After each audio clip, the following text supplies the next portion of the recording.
देखो अपने पास last time तक हमने 7 क्वेश्चन कंप्लीट कर लिए थे, ठीक है। लेकिन आपके पास जो 8 क्वेश्चन है उसमें आपको लांबिक दूरी पी दे रखी है मूल बिंदु से। यहाँ पर अपने पास लांबिक रूप में, या हम कहें कि अपने पास किसी रेखा पर मूल बिंदु से डाले गए लंब अगर पी के फॉर्म में है तो वहाँ पर अपने पास एक इक्वेशन होता है, लंब रूप इक्वेशन, जो आपके सिलेबस से क्या कर दिया, आउट कर दिया, ठीक है। तो जो लंब रूप इक्वेशन था वो था एक्स कोस ओमेगा बोले या अल्फा बोले, Y sine omega equal P था। यहाँ पर हम क्या कर सकते हैं, ये लांबिक रूप में अपने पास किसी स्ट्रेट लाइन का इक्वेशन है। यहाँ पर ये मूल बिंदु से डाली गई दूरी p है और जो ओमेगा है या हम अल्फा बीटा गामा कोई भी पार्ट लगा सकते हैं, ठीक है। वो अपने पास उस स्ट्रेट लाइन से x अक्ष के धन दिशा से बनाया गया एंगल, यानी वो लांबिक दूरी अपने पास जो बनती थी उस पर बनाया गया एंगल था। हम थोड़ा सा डायग्राम शो कर देते हैं, ठीक है। हम इसको पढ़ते लेकिन बट अपने पास ये वाला जो टॉपिक है वो आपके सिलेबस से आपकी बार हटा दिया गया है, ठीक है। तो यहाँ से अपने पास थोड़ा हल्का सा देख लेते हैं इसको, लांबिक दूरी होती क्या है। ये मूल बिंदु से यहाँ पर लंब डाला जाता है, किससे, स्ट्रेट लाइन पर, और इस स्ट्रेट लाइन का आपको इक्वेशन पूछा जाता है। जो इक्वेशन का फॉर्म है वो आपके पास ये होता है X cos omega plus Y sine omega equal P, ठीक है। तो ये वाला जो पार्ट है इसी तरीके से बन कर आया है, ठीक है। हमने अपनी मर्जी से नहीं लिखा, यहाँ पर अपने पास इसको हमने सोल्व भी कराया था, ठीक है, ऑफलाइन क्लास में। बट यहाँ पर अपने पास ये जो आपको दिख रही है रेखा, ये इसके साथ ओमेगा एंगल बनाती है, ठीक है। ओमेगा एंगल बनाते हुए आपको ये पी पॉइंट, यानी अपने पास ये पी पॉइंट मान लेते हैं, ये पी पॉइंट आपको फाइंड आउट करके लाना होता है, ठीक है। तब अपने पास यहाँ पर उसका लंब रूप बनकर आता है। लेकिन आपके पास वो टॉपिक नहीं है तो हम नेक्स्ट क्वेश्चन के लिए बढ़ रहे हैं, ठीक है। तो अपना जो नेक्स्ट क्वेश्चन है वो आपको दे रखा है यहाँ पर कि त्रिभुज जो पी क्यू आर है उसके शीर्ष आपको दे रखे हैं पी, वो दे रखा है आपको 2 1, क्यों दे रखा है -2 3, और जो r है वो 4 5 दे रखा है, ठीक है। तब अपने पास बिंदु यानी शीर्ष r से जाने वाली उस माध्यिका का इक्वेशन बनाना है जो क्या करती है, शीर्ष यानी त्रिभुज के शीर्ष r से जाती है। तो देखो सबसे पहले हम क्या करेंगे, यहाँ पर आपके पास शीर्ष दे रखे हैं, तो इस केस में अपने पास हम एक डायग्राम बना लेते हैं। जो डायग्राम आपके पास त्रिभुज पी क्यू आर का होगा, ठीक है। यहाँ से अपने पास ये डायग्राम बनाया हमने, तो ये पी क्यू आर बना, यहाँ से अपने पास इसके जो पॉइंट है वो 2 1 है, ये इसके पॉइंट है -2 3 है, और ये वाला पार्ट बना 4 5, ठीक है। अब आपको क्या करना है, आपसे कहा है कि R से क्या जाती है माध्यिका, तो उस माध्यिका में अपने पास मीडियन होती है, और मीडियन अपने पास इस समूह भुजा को क्या करती है, समद्विभाजित करती है, ठीक है। इसको कोई भी हम नाम दे दें, इसको नाम दे देते हैं हम M, ठीक है। इस तरीके से अपने पास जो PM और MQ है दोनों वैल्यू कैसी होंगी, इक्वल होंगी, यानी हम कह सकते हैं कि यहाँ पर अपने पास हम M पॉइंट को मानकर लाए हैं, जो पॉइंट अपने पास जो RM माध्यिका है उसके द्वारा जो समूह भुजा है PQ वो क्या हो गई, डिवाइड हो गई, ठीक है, हाफ हाफ कंडीशन में। तब इस केस में अपने पास ये वाला टुकड़ा और ये अपने पास जो MQ है दोनों कैसे होंगे, इक्वल होंगे, क्लियर। तो सबसे पहले हम क्या करें कि अपने पास त्रिभुज PQR में हम इस माध्यिका के बारे में जिक्र करते हैं। शीर्ष R से जाने वाली रेखा ये बनेगी आपके पास RM, ठीक है। सम्मुख भुजा यानी सम्मुख भुजा बोले या सम्मुख रेखा बोले, सम्मुख भुजा PQ को समद्विभाजित करती है,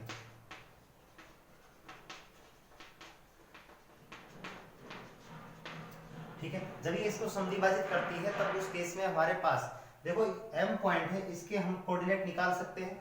जब अगर अपने पास M के कोऑर्डिनेट आ चुके तब उस केस में अपने पास बिंदु R से जाने वाली जो रेखा होगी वो 2 बिंदुओं से जाने वाली रेखा बन जाएगी। जब वो 2 बिंदुओं से जाने वाली रेखा बनेगी तब हमारे पास 2 बिंदु रूप यानी 2 पॉइंट फॉर्म का हम यूज कर सकते हैं, और उससे हम क्या निकाल सकते हैं, इस RM रेखा का इक्वेशन बना सकते हैं, क्लियर।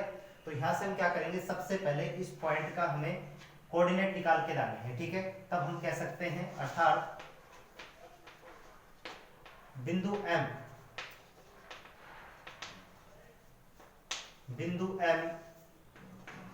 रेखा PQ का मध्य बिंदु है, जिसके निर्देशांक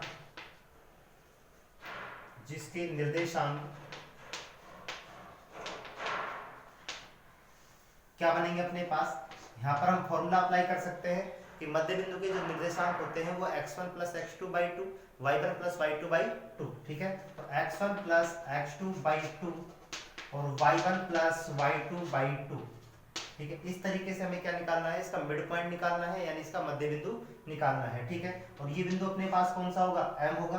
तो यहाँ से हम क्या करें, यहाँ से अपने पास x1 और x2 को उठाएं, तो 2 माइनस के 2 बाई 2 कोमा 1 प्लस 3, तो 1 प्लस 3 बाई 2, तो अपने पास जो पॉइंट आया वो 0,2 आया, ठीक है। और ये अपने पास किसके निर्देशांक है, बिंदु m के निर्देशांक के, जो रेखा PQ का क्या है, मध्य बिंदु है, ठीक है।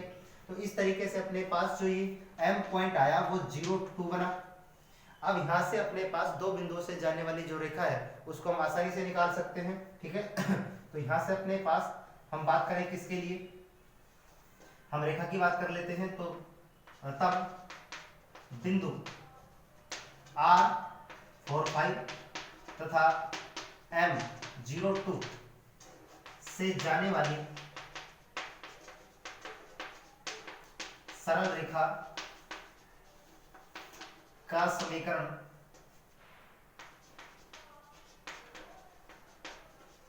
क्या बनकर आएगा अपने पास, हम जानते हैं क्या बनता है, y minus y1 equal y2 minus y1 by h2 minus x1 और इंटू x माइनस x1, ठीक है। ये फॉर्म हमने पढ़ा है कि दो बिंदु रूप में अपने पास दो बिंदु से जाने वाली जो रेखा है उसका इक्वेशन बनेगा y minus y1 equal y2 minus y1 by x2 minus x1 into x minus x1, ठीक है।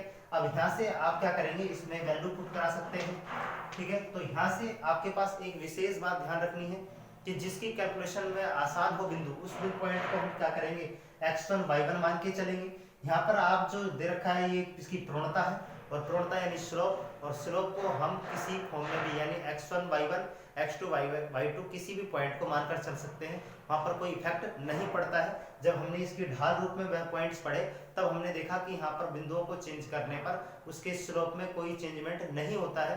इस केस में अपने पास इसके ऊपर यानी इस पार्ट अपने पास जो y2 minus y1 x2 by x1 जो पार्ट है उस पर अपने पास बिंदुओं को चेंज करने पर कोई इफेक्ट नहीं पड़ता है, ठीक है। और यहाँ पर अपने पास जो वैल्यू आप पुट करोगे x1 y1, उसमें से आपको देखना है कि कौन सा पॉइंट ऐसा है जिससे हमारी कैलकुलेशन आसान होगी अगर उसका हमें यूज करना है, ठीक है। तो देखो अगर हम इस वाले पॉइंट का यूज करें तो अपने पास ये जो कैलकुलेशन है क्या हो जाएगी, आसान हो जाएगी, क्योंकि इस पार्ट में 0 बन रहा है तो कुछ वैल्यू क्या हो जाएगी, कम हो जाएगी, ठीक है।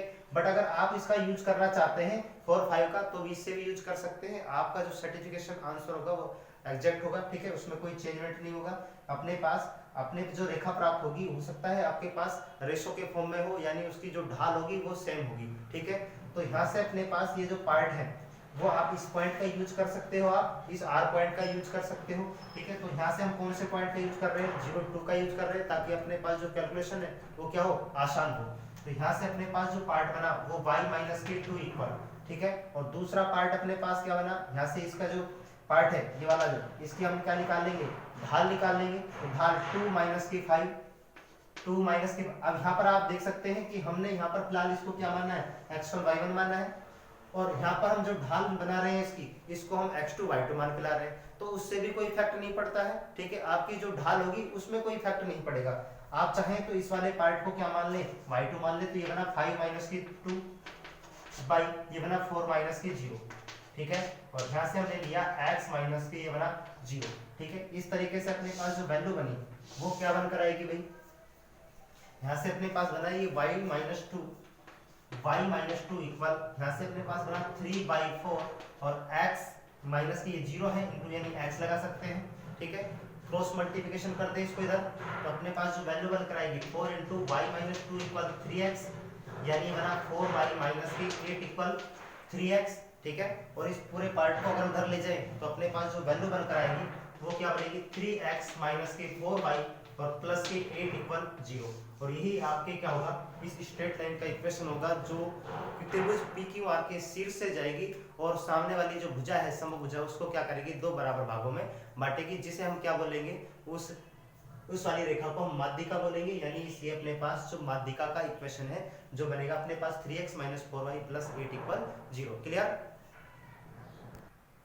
देखो नेक्स्ट क्वेश्चन आपके पास है 10, यानी बिंदु -3 5 से होकर जाने वाली उस रेखा का समीकरण ज्ञात करना है जो बिंदु 2 5 और -3 6 से होकर जाने वाली रेखा पर लंब है। यानी अपने पास अगर क्वेश्चन की बात करें तो यहाँ तक अपने पास ये क्वेश्चन कंप्लीट हुआ। उसके बाद दूसरा पार्ट आपके पास स्टार्ट हुआ, यानी इस बिंदु से जाने वाली रेखा का समीकरण ज्ञात करना है। तब अपने पास इन बिंदुओं को मिलाने से जो रेखा बनेगी उस पर वो लंबवत है। कौन सी रेखा? जो -3 5 से होकर जाने वाली है। ठीक है, तो देखो इस क्वेश्चन को हम यहाँ से देखते हैं कि अपने पास अगर हम दो पॉइंट्स को ऐड करें, ठीक है, मान लो कि ये पॉइंट आपके पास ए और ये पॉइंट आपके पास क्या है? बी है। जो पॉइंट अपने पास बना 2 5 और ये बना अपने पास -3 6, ठीक है, ये वाली रेखा है और इसको हमने क्या बना लिया? इन दोनों पॉइंटों को ज्वाइंट कर लिया, जिससे जाने वाली जो रेखा है वो क्या बनी? रेखा ए बी बनी। ठीक है, यानी इन दोनों बिंदुओं पर, रेखाओं पर क्या है? लंब है। कौन सी रेखा? जो -3 5 से जाने वाली है। तो यहाँ पर जो लंब होगी रेखा उसको हम इस तरीके से बना देते हैं और इस पर क्या बन रही है? परपेंडिकुलर बन रही है। और ये पार्ट अपने पास बना -3 5, यानी ये पॉइंट बन गया। इसको नाम दे दिया हमने सी और इसको नाम दे दिया डी। ठीक है, देखो यहाँ से अपने पास अगर हम बात करें कि रेखा ए बी किस पर लंबवत है? सी डी पर, या सी डी किस पर लंबवत है? ए बी पर। तो हमारे पास किसी रेखा के इक्वेशन को फाइंड आउट करने के लिए एक स्लोप और एक किसी पॉइंट की आवश्यकता होती है। ठीक है, तो यहाँ से अपने पास अगर हम सी डी इक्वेशंस की वैल्यू को फाइंड आउट करें तो हमारे पास इसका एक पॉइंट है, बट क्या नहीं है? हमारे पास स्लोप नहीं है। लेकिन स्लोप के लिए आपको एक रिलेशन बना के दिया है कि जो सी डी है वो परपेंडिकुलर टू ए बी, यानी अपने पास सी डी रेखा किस पर लंबवत है? ए बी पर लंबवत है। उस केस में अपने पास हम ए बी का क्या निकाल लेंगे? स्लोप। जब हमारे पास ए बी का स्लोप आ जाएगा तो उसका अपोजिट और नेगेटिव पार्ट क्या होता है? वो अपने पास दूसरी रेखा की क्या होती है? प्रवणता होती है, स्लोप होता है। तो यहाँ से सी डी का अपने पास क्या आ जाएगा? स्लोप आ जाएगा। ऐसी कंडीशन हमने लंबवत के लिए पढ़ी है कि अगर अपने पास दो रेखाएं लंबवत होती हैं तो m1 m2 इक्वल होता है -1, यानी उनकी प्रवणताओं का जो गुणनफल होता है वो -1 के इक्वल होता है। ठीक है, तो यहाँ से हम क्या करें? इनको हमने मान लिया कि यहाँ पर जो पार्ट है, ये दो बिंदु हैं, इनसे जाने वाली जो रेखा है वो आपके पास क्या है? ए बी है। माना बिंदु ए 2 5 तथा बी -3 6 से होकर जाने वाली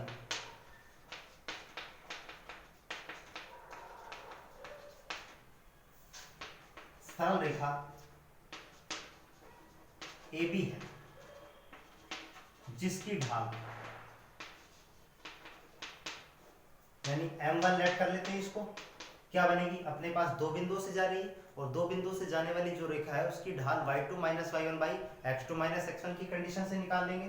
तो यहाँ से बना y2 - y1 by x2 - x1। ठीक है, इस तरीके से हमने क्या किया? दो बिंदुओं से जाने वाली रेखा की ढाल बना के ला रहे हैं। अगर हमारे पास ए बी की ढाल आ गई तो लंबवत होने की कंडीशन से हम क्या निकालेंगे? रेखा सी डी की ढाल बनाएंगे। और जब रेखा सी डी की ढाल हमारे पास आ जाएगी तो बिंदु -3 5 से इसको क्या करेंगे? गुजार देंगे। ठीक है, यानी उससे जाने वाली रेखा बना देंगे। ठीक है, तो यहाँ से अपने पास क्या बनकर आया? ये बना आपके पास यानी 6 - 5 बाई -3 और -2, यानी 1 बाई -5। ठीक है, ये बनकर आ गया अपने पास 6 - 5 और -3 -2 हो गया। ठीक है, इस केस में अपने पास जो इसकी ढाल बनी वो क्या बनी? वो अपने पास है m1। ठीक है, देखो इस केस में हम जानते हैं कि जो सी डी है वो किस पर परपेंडिकुलर है? ए बी पर है। तो हम लिख सकते हैं सिंस, यानी A B perpendicular to C D, तब रेखा ए बी की ढाल, यानी m1 लेट कर लिया और मल्टीप्लाई सी डी की ढाल, रेखा सी डी की ढाल यानी m2 लेट कर लिया, उसकी वैल्यू क्या होगी? -1 के इक्वल होगी। यानी हम लिख सकते हैं अर्थात m1 इंटू m2 इक्वल -1 होगा। तो m1 की वैल्यू तो हमारे पास है, वो क्या है? -1/5, यानी इंप्लाइज -1/5 m2 इक्वल -1, यानी इंप्लाइज m2 की वैल्यू क्या बनी? 5। यानी अपने पास जो सी डी रेखा है उसकी प्रवणता क्या बनी? वो 5 बन गई है। ठीक है, अब हमारे पास जो इसकी वैल्यू आई यानी m2 की वैल्यू आई 5। आपके पास स्लोप भी है और आपके पास पॉइंट भी है। एक बिंदु और ढाल रूप में जाने वाली जो रेखा है उसका इक्वेशन हम जानते हैं। ठीक है, तो देखो यहाँ पर तब सरल रेखा सी डी का समीकरण किससे बनता है? बेटा यहाँ से अपने पास बनता है y - y1 equal m into x - x1। ठीक है, और यहाँ पर हम अप्लाई कर देंगे। जो पॉइंट आपके पास माइनस के 3,5 है और आपके पास जो स्लोप है वो कितना है 5, तो ये बना अपने पास y माइनस के 5 इक्वल 5x प्लस के कितना हो जाएगा 3, क्योंकि यहाँ पर नेगेटिव पार्ट है, ठीक है। तो ये बना अपने पास y माइनस के 5 इक्वल ये बना 5x प्लस के 15। इस टोटल पार्ट को उधर ले जाएं तो क्या बना, ये बना 5x माइनस के y प्लस के 15 और प्लस के 5 इक्वल 0, या इसको हम लिख सकते हैं कि 5x माइनस के y प्लस 20 इक्वल 0, ठीक है। ये उस रेखा का समीकरण है जो आपके पास जो पॉइंट दे रखे थे उनसे बनी गई रेखा ए बी थी, उस पर क्या जा रही है, परपेंडिकुलर जा रही है, ठीक है। तो ये अपने पास परपेंडिकुलर की कंडीशन की स्ट्रेट लाइन है, क्लियर।